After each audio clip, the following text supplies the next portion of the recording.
Lors du tournoi de France de 1997, Roberto Carlos a tiré un fameux coup franc. Alors que le tir partait en direction du public, la balle prend finalement une trajectoire courbe pour finir au fond des filets. Nous allons étudier ici ce phénomène, c'est l'effet Magnus.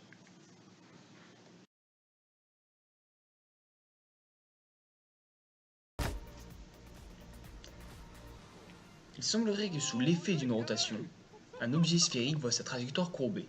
L'expérience que nous allions réaliser devait se baser là-dessus.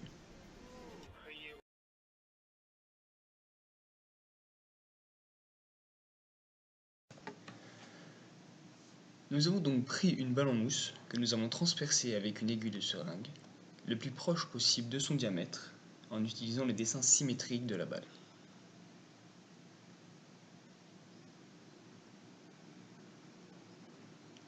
Cela nous permet de lui imposer un axe de rotation.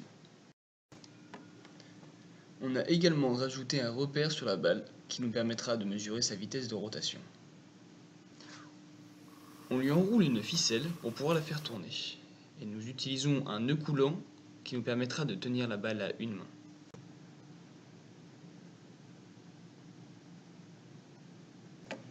Pour la faire tourner, il nous fallait un support. Nous avons donc pris un tube en PVC sur lequel nous avons creusé deux encoches à l'aide d'une scie.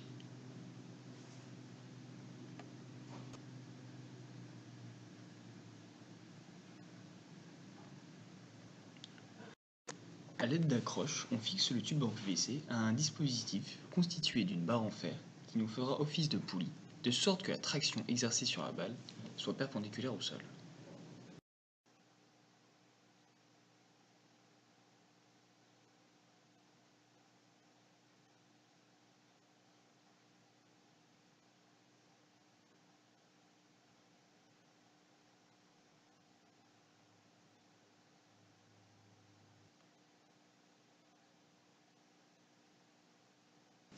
Nous avons importé cette vidéo dans un logiciel de pointage appelé Tracker.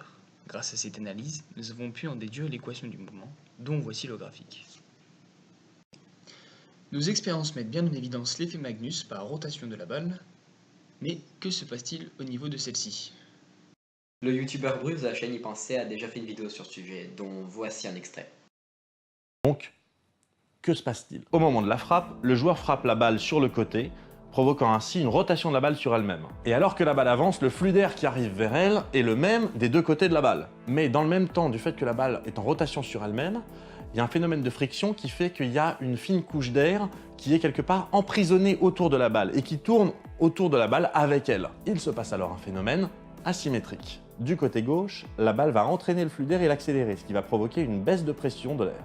Et dans le même temps, du côté droit, la balle va venir freiner l'écoulement de l'air, ce qui va provoquer une accumulation d'air et une pression plus grande. Plus de pression à droite qu'à gauche, la balle va être déviée vers la gauche. Pour arriver à cette compréhension de l'effet Magnus, plusieurs scientifiques se sont penchés sur le sujet, comme Christophe Clanet, dans l'étude des trajectoires des balles dans le milieu du sport.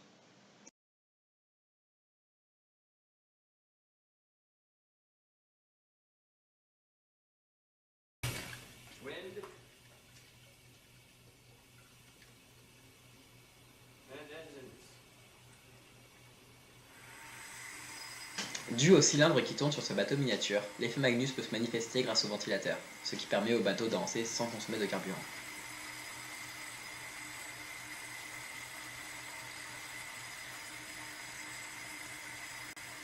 C'est ce même principe à plus grande échelle qu'a donné le bateau Flettner, lui permettant d'économiser entre 30 et 40% de carburant sur de grandes distances.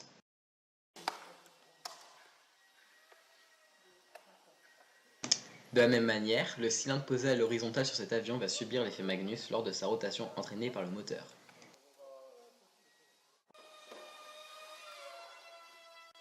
Cependant, l'effet Magnus ne peut pas être utilisé uniquement pour le faire voler, mais surtout pour le stabiliser et lui permettre une économie d'énergie, comme le bateau Flettner.